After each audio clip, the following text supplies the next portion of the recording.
My name is Joe Vergara. I'm a SPCT and principal consultant here at Agile Rising. Just a little bit about my background. I've been in the lean and agile space my entire career, mainly starting off with Lean Six Sigma process improvement, supporting the Navy, and then kind of went into traditional project management for a little while before I stumbled on this thing called Agile.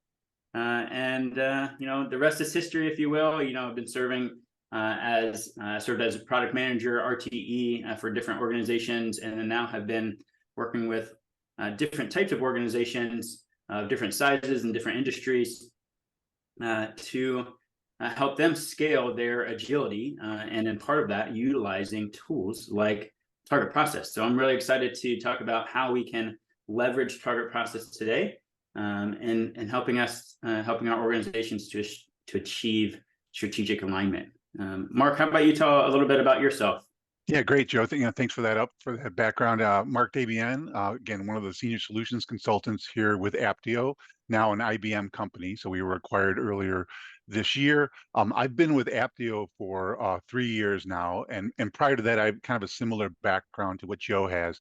I was in kind of traditional project management for a long time, and then overnight in 2009, they said you're going to be a Scrum Master, and I had to figure out. We all did have to figure out kind of how this Agile thing works. Eventually, then we started looking at things like how do we scale this, and how do we make sure that we can align this to specific goals. So I became a release train engineer, and then a solution engineer inside of a couple of different organizations that were working with these tools.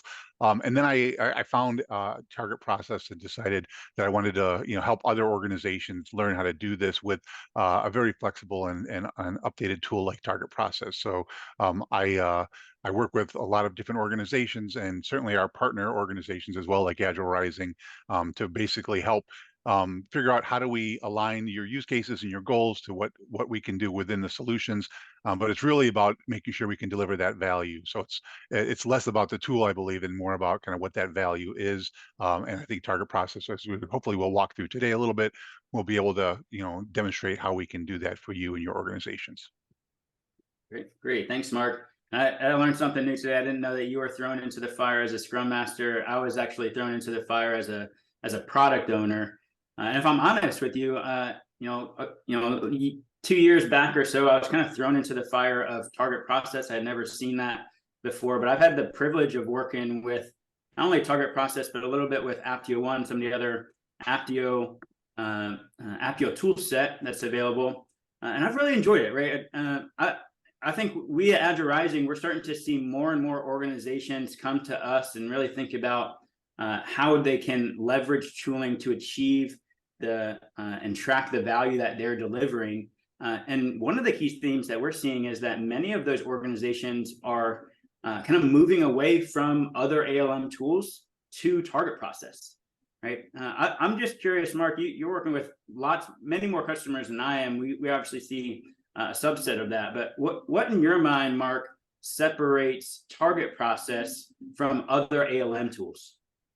Yeah, again, we hear a lot, a couple of different things, and when I go to the next slide here, these are some of the key things that Target Process brings to organizations, and the first one I think is really important because the one thing that we hear, especially as we're going into organizations looking at scaling Agile or matching their process to some of the tooling or the solutions that they're looking at is can we see our organization fit into that? And one of the things that Target Process has is really the most flexible way to align your work within your Agile organization, but also within hybrid modes as well. So, no one is completely using the scaled Agile framework, and you might agree with that as well. We don't see anyone saying we are 100% using that model, but there are different versions of that, or different ways that we can take components of these different scaling things. And that flexible architecture within Target Process really allows us to manage that. A good example might be if you're using a team level tool like Jira, integrating Jira into some of these other Agile tools might be a challenge. We have our own bi-directional synchronization with Jira. So we get asked about custom fields or doing some transformation of some of the data from Jira into the way we can look at our products, our value streams, and rolling that up. Target Process with our bi-directional synchronization allows us instant, real-time updates of that Jira data, and you can bring in all those custom fields. You can align the work that you want and make sure that it is easily alignable to that. Under flexibility, the other thing is our ability to adjust the data model. So you might want to be doing budgeting at different levels. So we can do a release train level budget. We can do a value stream level financial plan. We can do a portfolio level financial plan, and that can be modified within our solution as well. So it's very much a way to tailor that to how you're going to go ahead and do your components of that. So that, I think one of the key ones is that flexibility. Does that make sense, Joe? Yeah, absolutely. I think I would highly echo that as well. As we think about the different organizations that are coming to Agile Rising, many of them are kind of looking to adopt SAFe or kind of have some flavor of the SAFe framework. We're here at Agile Rising, we have, I don't know, like 9 or so SPCTs. So many of them are coming to us for that expertise within the framework. But it is a framework, right? As you're mentioning, and organizations or every organization is going to have its own flavor of SAFe. I like to use the term like my SAFe, if you will, right? And utilizing target process, being able to maybe adjust some of the language that's using, or as we are inspecting and adapting, obviously we would expect that our practices are going to evolve over time. And we truly have something that I haven't seen with other tools. We truly have the ability within target process to evolve the tool with the practices and behaviors that we want to see, right? We often talk about the Agile Manifesto with individuals and interactions over processes and tools.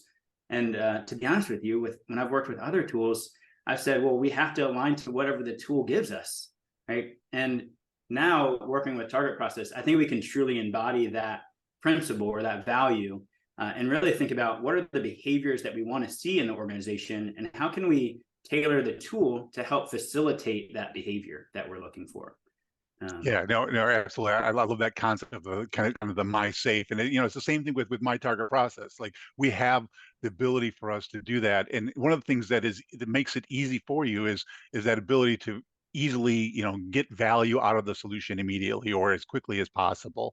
One of the things that we talk about all the time is this crawl, walk, run approach, and I know we work with our partners, and Agile Rising is certainly one of them, where we can get this going quickly. We don't need to do everything and boil the ocean at the beginning, but we can start with the enterprise. We can align that enterprise to the programs and the value streams, and we could even just begin there and start to load that information in and be able to track value there. Then we can link in the work from Jira or the other team level tools if we have those that other layer or level needed. But it doesn't have to be, we can do that very rapidly. It doesn't have to be all at once. And it's a lot shorter on ramp compared to some of the other tools that we've seen. We hear a lot of some of the other tools out there that they've been in this, kind of this trial period for 6 months or 8 months or 9 months within this. Target Process is a solution that, we deploy this within 6 to 12 weeks, and you're up and running and you get all of that data in there. So time to value is the second kind of key differentiator.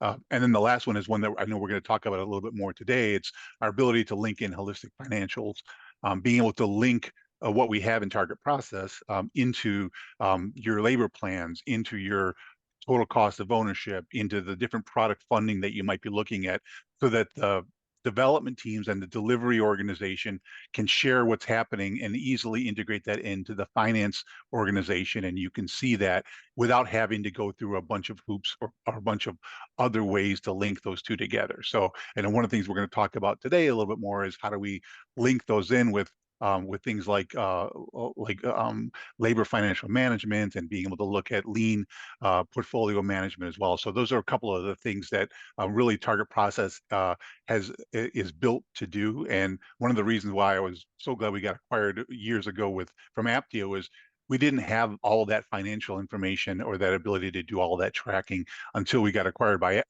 I knew of Apptio, and I knew we were integrating with Apptio before, but now that we are integrated in with Apptio, and now certainly as an IBM company as well, we have that ability to easily do those integrations, and we've been working on those. So we'll walk through some of that a little bit later today. That's awesome. Yeah. I like how you bring that up, Mark. You mentioned a little bit earlier that, organizations start to scale. If you want to go to that next slide, this is maybe a familiar slide to others.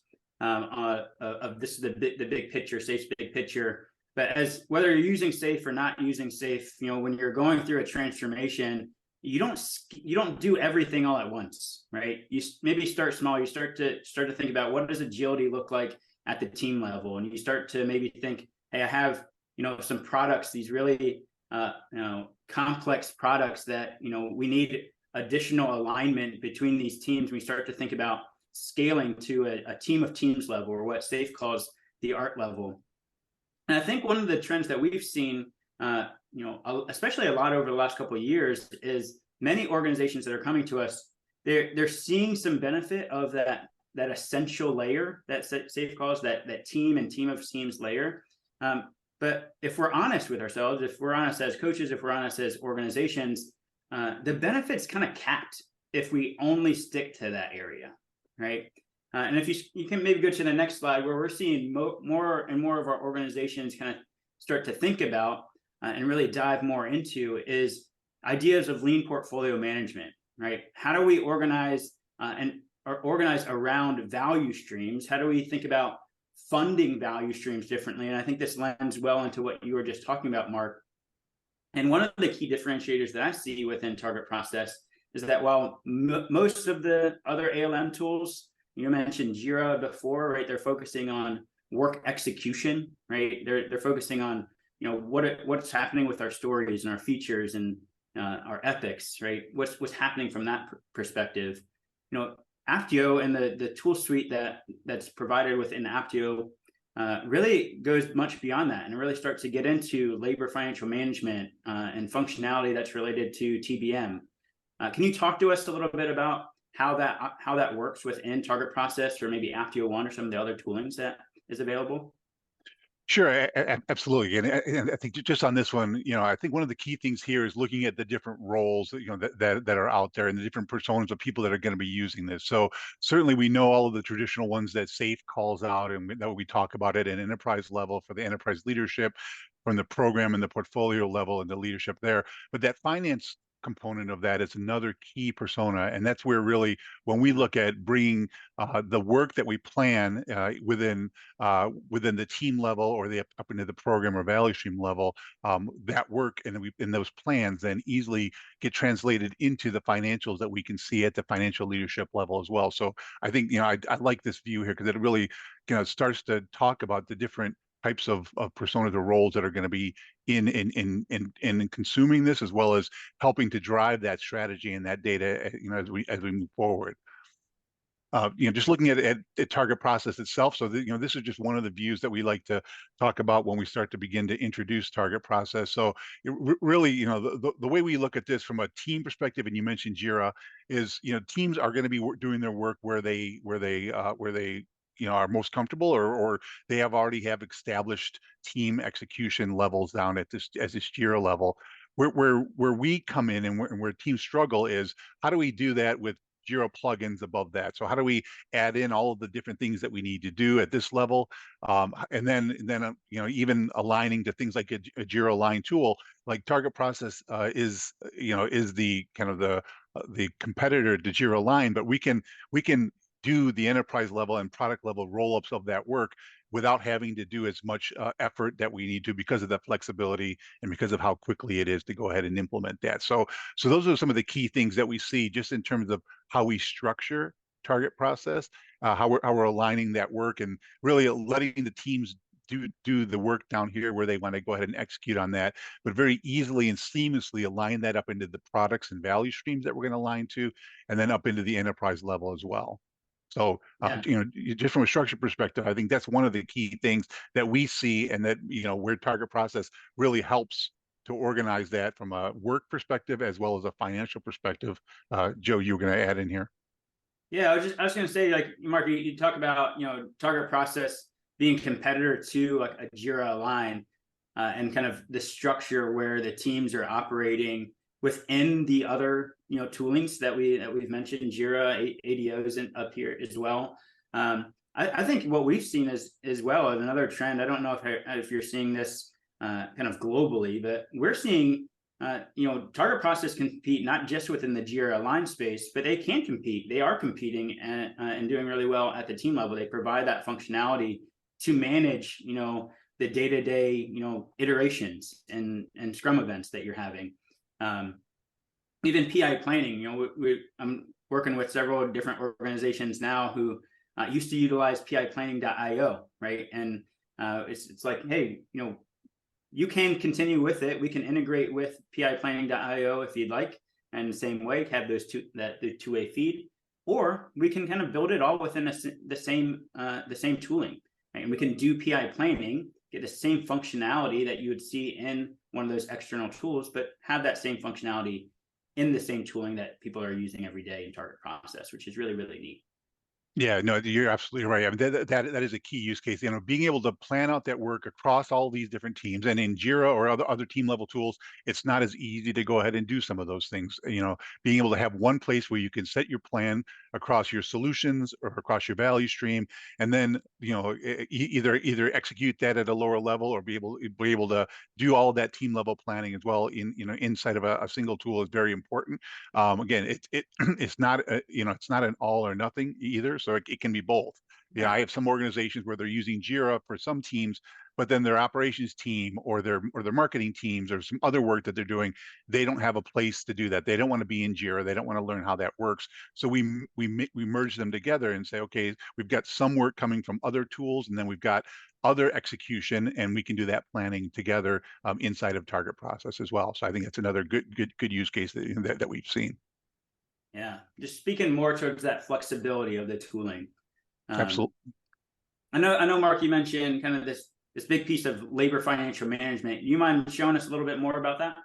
Sure. No, absolutely. So, one of the things that we've seen, especially, over the last, 5 years, and I know, Joe, since we've been doing it, since we got introduced to Agile, is this big shift that continues from that project mode or that tracking things in more of a longer range or a longer time frame into this product mode where we're doing these shorter cycles, where we're planning out that work a little bit differently. We're seeing those Agile practices come into play, whether it be the Scaled Agile framework that you showed or other modes of going ahead and doing that. And I think, what's been escalating this and making it a lot faster is that shift to cloud and the globalization as well, and being able to, needing to have that visibility across all of the different organizations and time zones and other areas that you might have. Those are some of the key things that we're seeing that are causing some of this need and this shift. The way we look at it from a target process perspective and a labor perspective is we can bring in that labor, we can do that planning within target process. And I'll show an example of this in a little bit here. But essentially, we can set the targets that we have or our value streams or our portfolios. We can align the different labor plans to that based on your specific need from a labor perspective, whether that be at a allocating dedicated teams or allocating users or understanding where those resources are. And then we can also see where we might have conflicts or we might have overages or underages. We can then make the updates and then easily transmit that back into financial, so we can see all of that detail inside of our financial plans and be able to make sure that that aligns to the goals that we have as well as the financial plans, and it tells us if we're on track or not as well. So so those are some of the key things that we hear about. Before I jump into the solution, I know you've done some of this work in terms of how organizations look at costs and how do we do those. I know we had talked a little bit earlier about, what does that look like and are there different cost models? So do you have anything you can share, Joe, on just the different ways to look at costing before we jump into the target process solution? Yeah, when I think about that, there's that kind of dynamic and the shift. There's kind of two different shifts that I see. They're both kind of integrated into each other. One is, I think you mentioned this a little bit, this shift from tracking projects to products, or really the ongoing delivery of value, right? Even maybe another buzzword that's coming through is not just organizing around product or value stream, but it's organizing around customer experience, right? And it's really thinking, like challenging us to think about what's the ongoing, long-lasting experience that we want our customers to have, right? And how do we not only organize in a way to best deliver that, but how does, as you mentioned, the different stakeholders within our organization, how does our funding play into that, right? And that's part of the when I mentioned that there's a ceiling when we are doing team and team level things, right? If we're not organized from a portfolio perspective, we're not funding things in a different way, we're always going to be strapped, right? So I think that's one of the keys is kind of that shift from project to product, or project to experience, project to value stream. The other piece is thinking about, how are we even, getting to this dollar figure amount, right? Are we utilizing actual time, right? Are we requiring that every individual, identify the exact amount of time that they're allocating towards a specific initiative? Or are we utilizing, relative estimation and using points as a means to get to the same end, right? So is that something that you could potentially show us in target process, that you kind of that different dynamic there?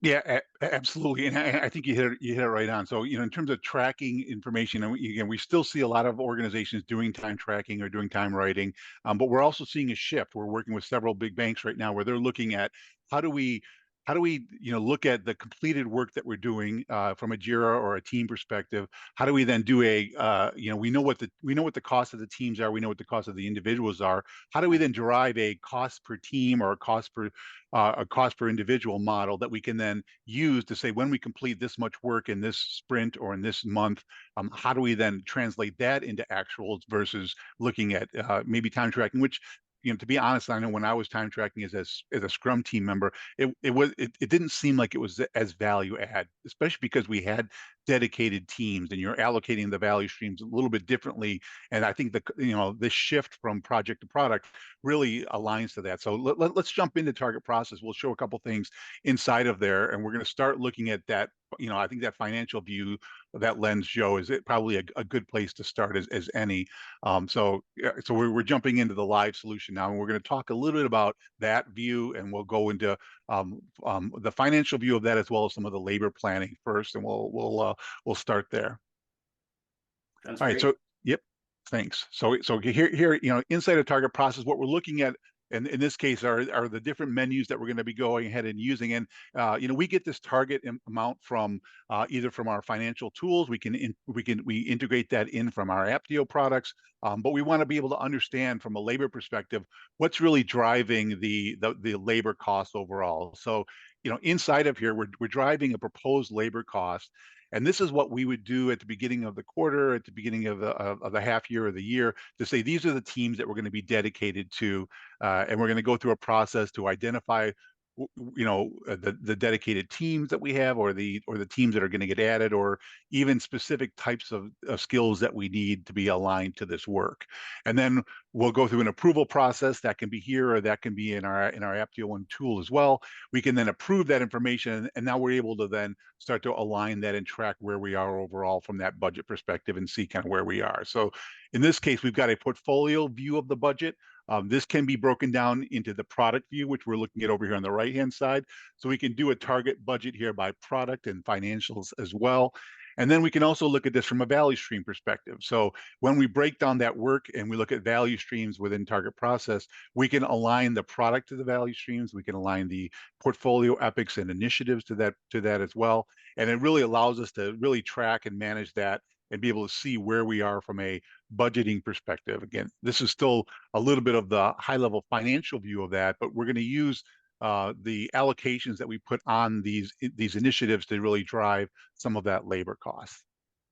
That's cool. And I think in a lot of ways, as I think about this, third area, that value stream alignment that you're talking about, it's not just budgetary at that point. It really starts to think about, what I start to think about from that perspective is participatory budgeting. And it's not just the financial aspect of it, but it's us thinking about road mapping out when this new value is going to be delivered, and making sure that we are kind of aligning towards the capacity that we have truly as an organization.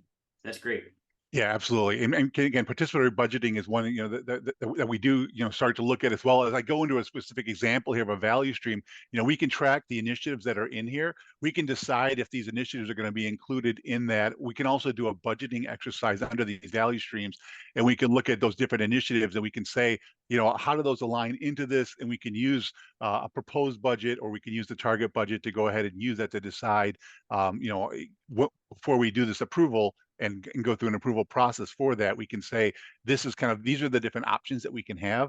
And you can do that kind of an exercise in target process to say, if we choose to do these different initiatives, different set of initiatives, how does that align up into our budget? What does that do for the value we can deliver? And we're able to see all of that rolling up here, using that kind of a participatory budgeting exercise. And we can use the details in here to decide what that is and how are we going to align the different initiatives that we want under these value streams to that.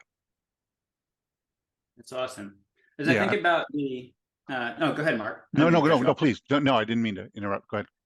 Yeah, as I think about the, we've talked about, alignment, or where these numbers are coming from. They could be coming from, traditional time tracking methods. In this particular view, or how are these roll-ups happening? Are they based off labor rates? Where are those labor rates coming from? Like, how are this information being rolled up into these views that we're seeing? Yeah, it's a great question. So the second part of labor, of us looking at labor, is kind of how do we align that labor? So in this case, what we're looking at is my labor alignment tab. This might be something that our resource teams will be looking at, our product leadership and our product ownership teams, along with the resource teams, to say, okay, as we look at the release trains that we have, and we're tracking our actual labor budget to our planned labor budget or our proposed labor budget. Kind of how do we know within these release trains that we have the right initiatives that we're working on, and then how do we know that we have the right teams associated to those? And one of the ways that we do that is with this work allocation. So, in target process, one of the things that we can do is we can align work to initiatives. So in this case, an initiative can be usually equivalent to what we look at from a portfolio epic perspective in the SAFe terminology. And one of those flexibility things is we can be very flexible with our terms within target process. So usually we see either an initiative or a portfolio epic. We've aligned this to the value stream that we want to go ahead and align to. So the budgets and what we're planning here aligns up into that. But we're using these different percentages of demand allocation to go ahead and drive that labor, that proposed labor budget. So at the beginning of the quarter, at the beginning of the year, we might go in and say, these are the teams that we think we're going to need for this work. We can set up the percentages for those. And then we can either use a rate for that team, we can use a cost per point rate, or we can drive an hourly rate and do some kind of a calculation around that to come up with our total allocated cost. And that total allocated cost is what we're going to use then to roll up and drive the financial costs that we're going to see, both here, as well as aligning that to a value stream. It can align up to the portfolio and ultimately be used within our TBM model as well, because we integrate this data from here right into our Apptio One financials, and we can see all of that. So we go through this exercise where we define which teams are going to be in here. We can also track where we might be overloaded or underloaded and make strategic changes right in this as well. So, for instance, if I go back into my labor alignment view, we can see where we've got teams that are over or under allocated. So we've aligned this labor. We can come in here and we can see who's over allocated from a team perspective. And then we can shift some of the resources that we need or some of the work that we have, either from one team to another team if we have availability across those teams. We can see who's available and who's over allocated based on that allocation. And then we can go into the actual initiatives and we can see that allocation here and we can drive some of that. So this view here is showing me that we're over allocated for this top level team, for Team Epsilon. And if we're at the beginning of this quarterly plan, we can look at this work and say, if we shift this out further, does that do anything for our plan? We can actually make those adjustments in here. And now that team is no longer over allocated. So we've set the resource plan. We can align it in here inside of target process. And then we can integrate that into our Apptio financials so we can see how this labor plan aligns back up into the rest of the costs that we have for the organization, and ultimately give us the types of views that we can see from a financial perspective that the finance team can use to make sure that everything else that we have and track the value of that is being managed and allocated correctly as well. I love it. I love the simplicity of this as I think back to, my old project management days, and maybe you're familiar here, Mark, right? When a new project came down, I had to go ask, 8 billion different, cost centers to provide, estimates on things that they didn't really know about, and really outlining very specific amounts of hours that they were going to spend, right? And really, as we move to this model, right, we're starting to see, you're showing here at the team level, I'm working with different organizations that really even kind of take that kind of up another level, so to kind of create additional simplicity here, really thinking about funding our value streams, funding our Agile release trains. They start to do these work allocations by Agile release train instead of team, right? So it's really challenging us to think about what's the minimum needed for us to think about capacity, or our means to match demand to our capacity, right? And really force us to think about what's priority, right? And I think that's a key thing for organizations is demand is always going to outpace capacity. If it doesn't, we have maybe a different business issue, right? But assuming that's true, right, we need to think about how can we best utilize the time, the capacity that we have of our teams to deliver the best value, right? Yep. No, absolutely. I think the flexible model here says we can do this at a user level, a team level, a release train level as well. So we can get as granular as we need to get in terms of this. But really, this is just setting the labor plan and being able to, allow us to know what labor are we going to need, and then we're going to go ahead and transmit that over into our financials. So, I think what I wanted to do was kind of show this in target process, and then show how we've integrated this into our Apptio One financials as well. So Yeah. I'm just going to go, say we've done this plan, we've allocated that, we've gone through the approval process. So the items that are approved and the ones that we know we want to do, we can track kind of where we are from a load perspective. Ultimately, what we want to do then is we want to shift that into our Apptio One solution. So here I'm going to shift into Apptio One now, and we're going to look at this in a couple of different ways. So the thing I like about tracking that from the target process side is we've already aligned this in terms of our value streams. We can see this from a product perspective, or we can see it at a portfolio perspective as well. So the summary of that allocation of that work that we're sending in now, we can actually see that from an agile perspective using value streams, even down into the portfolio epics or the initiatives that we're tracking to. We can also align that when we bring in that data then to our TBM model and all the cost pools, and see all the details that this labor that we're tracking aligns to as well. So it gives the product team the ability to plan that at a value stream level, but now the finance team can come in here. We can then go in and see, say, from an expense perspective, how are we bringing in that data? So this is showing me all of that labor activity that we just planned in target process. But we can also see that in terms of build versus run versus grow, or we can see it in terms of the departments.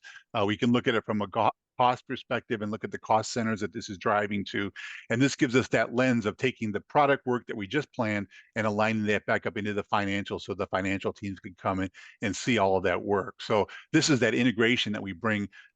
We can do now, where we've automated this data from a plan in target process into our Apptio financials, and now we can see all of the details within here, and be able to see this in various different financial dashboards that the teams are going to use to help us to make sure we're on track, as well as make any adjustments that we might need to make in terms of that financial plan.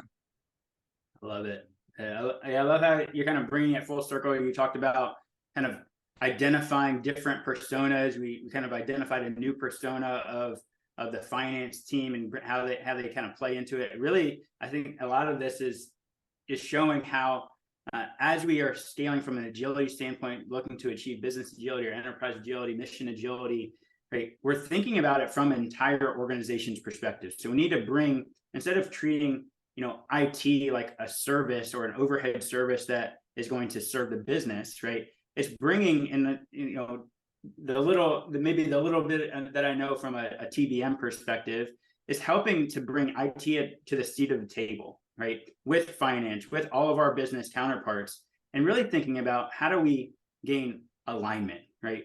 Strategic alignment. And maybe I'll shift gears here a little bit. And Mark, if you can maybe go back to the slides that we have.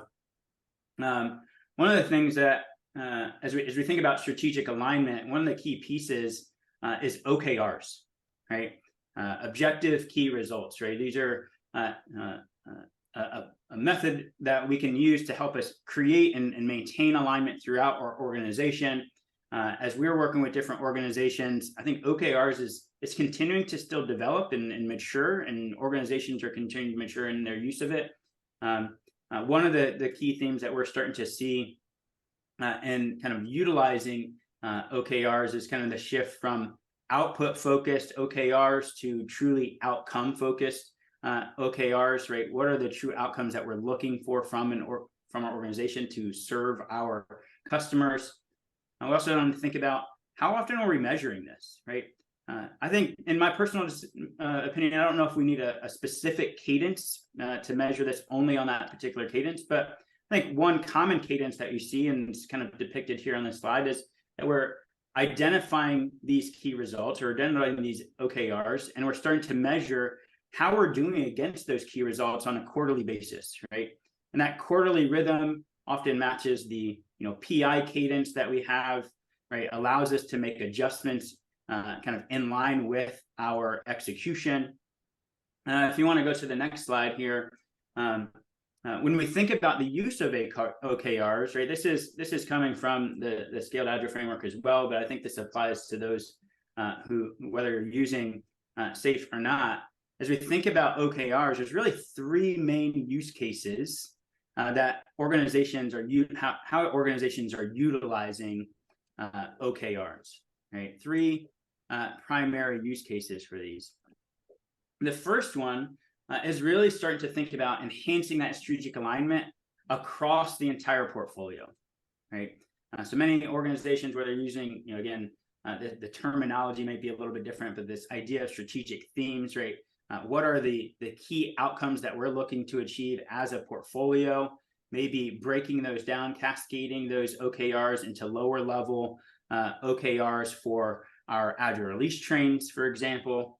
That would be one means of utilizing OKRs to help us achieve and maintain strategic alignment throughout our organization or throughout our portfolio. Another key use of the OKRs are around our epics or our key initiatives, right? Is really thinking about what are the specific outcomes that we're looking to achieve through this initiative, through this epic, right? And maybe that identifying these OKRs as part of our lean business case, evaluating at least some of the leading indicators of that as part of our MVP. But we can utilize OKRs to help us evaluate the success of, or maybe the continuation of, our epics or large initiatives that we're running, right? And then the third one, I think in a lot of ways, this third one is tied to the first, is really thinking about the outcomes of not just our portfolio, but really thinking about the transformation as a whole, right? I won't shy away from it. There's been lots of news around where different organizations are, letting go of different Agile roles, right?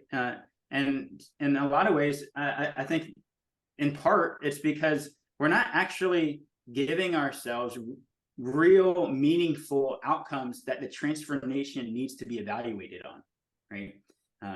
And OKRs can be used for that as well, right? As we think about how can we set or measure success of the changes that we're going through. And when I think about all three of these different areas, right, whether it's strategic alignment across the portfolio, thinking about outcomes for our epics, transformation outcomes, Targetprocess not only has the ability to track and manage OKRs, but we can actually have the ability to do that in all three of these different areas. Mark, do you mind sharing a little bit more about how we can do that? Sure, absolutely. So, and one of the things I really like about OKRs and our ability to use those is really it puts the information at the business level, so we can then have a common kind of vernacular or business way to look at what we're delivering, and not just talk about epics and features and stories and get into the minutia of all of that. So I think one of the things that we see a lot, and I'd like to get your take on it before we jump in and show you a couple examples, is it's our ability to very easily capture that strategy, break that strategy down, and then be able to then tie that from that strategic theme perspective in. And I think Scaled Agile did a nice job of that. So we're seeing a lot of usage at the strategic theme level for OKRs, but at the level above that, sometimes people are doing that outside of a solution, or they're using PowerPoints for that and don't have a good way to integrate it or track that. That's one of the things that we get all the time is we don't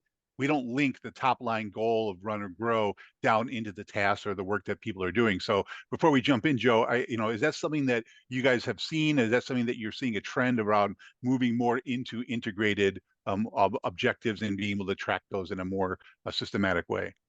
Yeah, definitely. I've definitely seen that trend. I've seen that even, even further backwards, seeing that trend. I even relate it to the ideas of iteration goals and PI objectives, although obviously OKRs are at a much different level. But it's really allowing us, the people who are doing the work to really understand its impact, right? And impact not just to the organization that we are part of, but the impact to the customers that we're serving. And I think that's a key piece, right? As we think about alignment, is we're not just looking for a feature factory, right? We're not looking for people to just churn out new stories and features and widgets and things, right? We're really looking to help those individuals, the people that are doing the work, to connect to the value that's being delivered to our customers, right? And I think OKRs are a means, and especially to your point, bringing that in-house into the same tooling instead of having to go and find a Excel spreadsheet or a PowerPoint that has this information. Like, I can truly see how the work that I'm doing day to day relates to these key themes, these key OKRs that we have.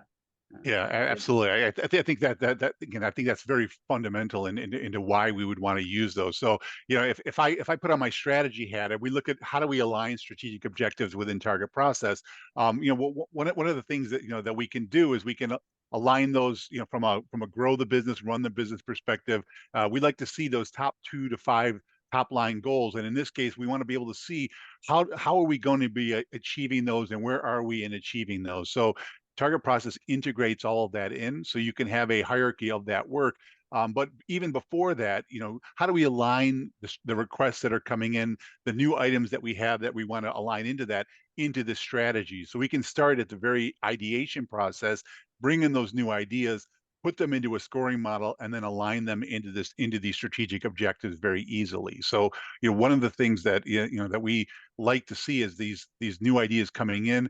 We can align them into our objectives hierarchy, and we have a hierarchy here in this example of corporate goals into our strategic goals or our strategic themes, and then we can break those down into the team level or tactical themes, and then we're using those key results to track each one of those and be able to see where we are overall. So this allows me to use something like a key result that we might put on supporting different AI initiatives, and then when we drill into the details of that, we can see the details about how are we driving the key results that we have associated to those.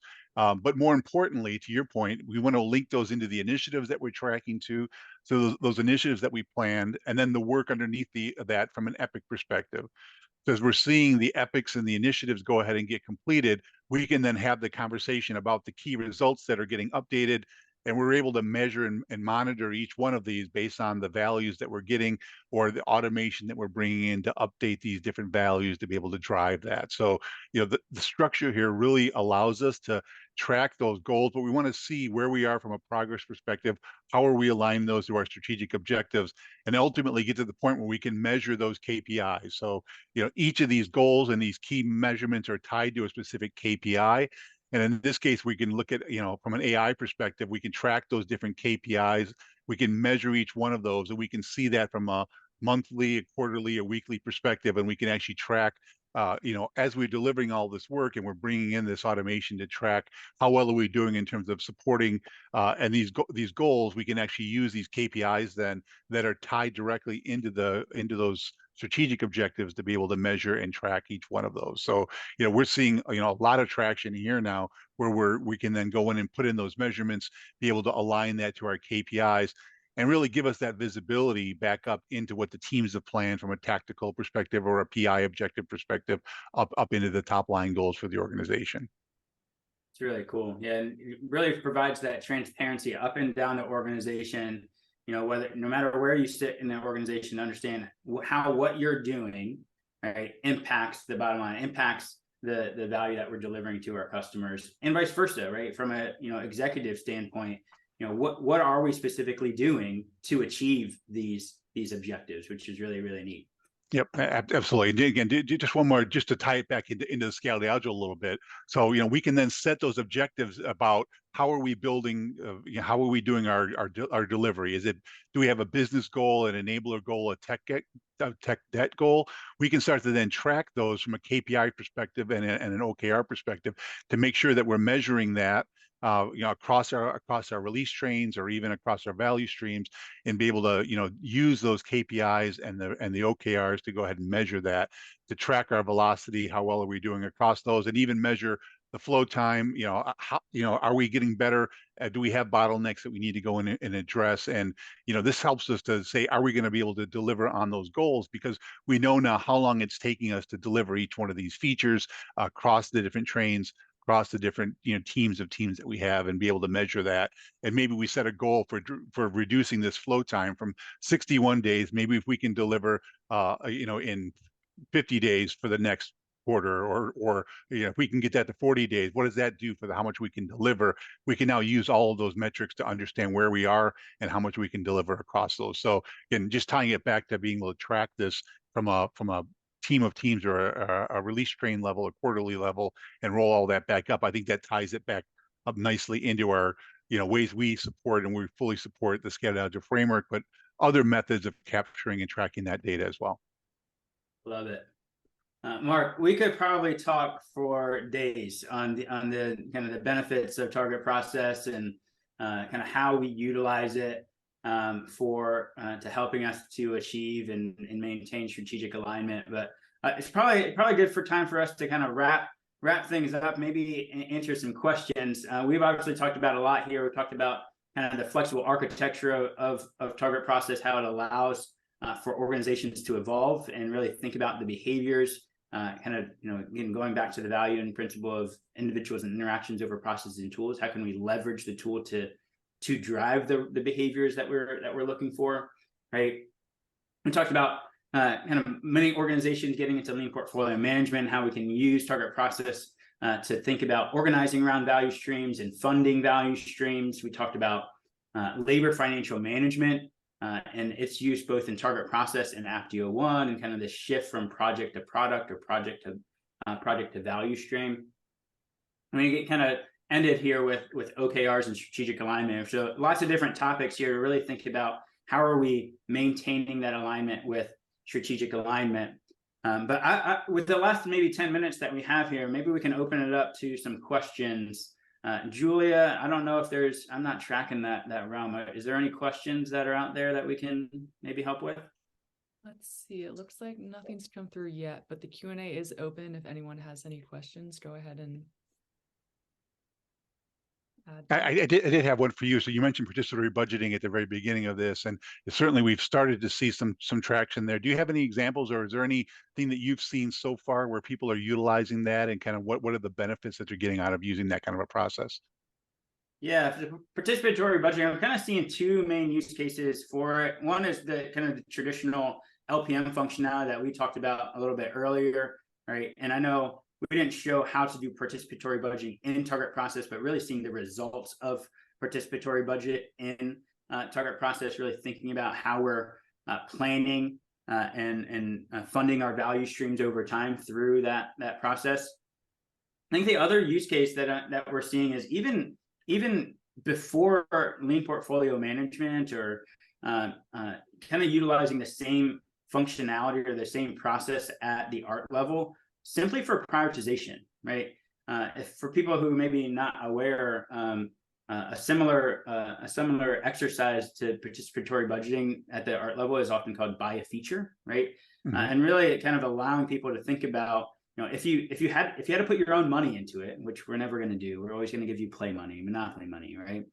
But really allowing us to come together as different stakeholders for our Agile Release Train, different maybe business owners and stakeholders for our business of our Agile Release Train. If we were to use our own money, what would be the best use of that dollar, or however many dollars that we have? And those types of exercises are really, really useful to help us to think about, kind of, again, putting ourselves in the customer's shoes, right? And saying, how would you spend that money if you were the customer, right? What would we want to see? And that helps to, again, create that alignment throughout the organization, whether you're doing it at the art or the portfolio level. Yeah, that's a really interesting concept. And we do the same thing with capacity management, where we say, okay, the teams set the capacity of what they think they can do, and then we let the teams decide how much work inside of there they can build. And then once they put the features or the work that they think they can build within that quarter, or even you usually do it at a quarterly plan, then we can look at how much value does that going to generate. What are the benefits associated to that specific plan? And that's when we align that back up to tie it into the OKRs. That's when we align it to the PI objectives or the program objectives and say, okay, if we did what team A wants to do in their first scenario, it's going to deliver us, so much value. It's going to give us this kind of an ROI. But if we shifted that and we did a few other things, or maybe we can move one or two of those out because it's either lower value, higher risk. We can look at different ways to measure that. It gives us a different view and a picture of that. So then we can lock down that capacity plan, and then we can move forward from there. So, that's part of what we were talking about earlier when we looked at doing PI planning or doing a planning cycle inside a target process. We're looking at it across the entire organization, across all the different programs or projects or teams that are working in there. That then allows us to then see all of that. You can set that plan. And then if the teams are doing things or building that in other tools, we can then send those features into those different tools with our bidirectional synchronization, and then see that immediate status coming back as they're completing that plan, and make adjustments if we need to within that. So I think it's a key thing in terms of a planning exercise. But we see the same thing from a financial perspective as we do from a capacity perspective and a work perspective. Yeah, and I like how you send like the different scenarios that are played out. Like, we're getting different perspectives. We're probably identifying different what if scenarios or different options that we have, regardless of how we're using it. And I think that's a really key benefit of those types of exercises. So that's awesome. Absolutely. Julia, what do we got from a question perspective from the group? No additional questions right now. I think that means we did an awesome job, Mark. Right? I'm giving that all to you. You did a great job of showing the key aspects within target process. It's very clear, apparently. Well, yeah, but again, I think that just talks about the three key things about flexibility, easy to get into, and then tying it to the financials. But I think the other thing that we really appreciate is the partner program that we have, and our ability to work with Agile Rising and those teams, because the partners have done a great job of jumping in and helping us here. Obviously, with the number of customers we have, we can't do this without our partners. We have a partner program, and we certainly like working with your team, and you guys always do a great job of helping us to make this easier and smoother, giving us feedback and updating our product as we move along as well. So again, I think it's been great to talk to you today about it. It's been great hearing your take on what you've seen out there, and I think we are very much in alignment with where we're seeing the market go, and how Target Process and Agile Rising can work together to make this delivery happen. We do have a question out there. Oh, we got a new question. Yeah, you worked. Your tactics worked.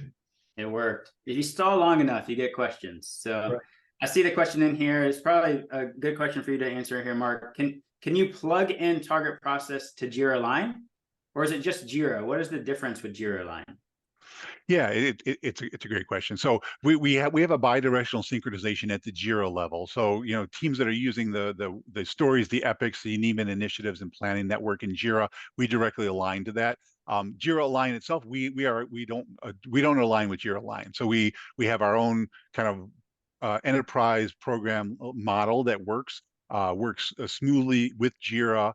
We don't have a Jira Align integration, because we take the work from Jira and then we align that up. We can do that without syncing it to Jira Align. So we do support all the different levels there from the top, just like Jira Align can. We do it with more flexibility. We do it with a faster to implement, and we have a great integration with Jira, which allows us to pull that data in. It's great. Any other questions? I don't see any. I actually have it open now. Give another couple seconds. If not, maybe I'll pass it over back to Julia and or Russ to close us out. Yep. Sure. Want to thank everybody for attending. Appreciate you listening and asking questions. I think chat is open too if there's anybody out there that wants to ask a voice question versus typing something in the Q&A box. Although I see one more here. What are the costs of target process? Yeah, it's a good question. So it's a per seat licensing model where each individual would have a specific license. If you want details on it, you can email me. We can provide you additional cost details on that. So yeah, we can provide that that detail. Kind of depends upon your usage and kind of how many people are in there. But each individual license is costed up. Question? Any other questions? Somebody must have a harder question for Joe or Mark. They live for this. We'll save those hard questions for later, I guess. Yeah, feel free to contact us if you have any additional questions along the way. Again, it's been great presenting with you today, Joe, and thanks for all your preparation as well. So thanks again. Yeah, thanks for joining us, Mark, and thanks to everyone else who joined us. As always, feel free to reach out to us. You have our information here on the screen. Feel free to reach out anytime and learn more or to talk a little bit how we can partner together and help your organizations. So, thank you, guys. Great. Thanks, everyone. Thanks a lot.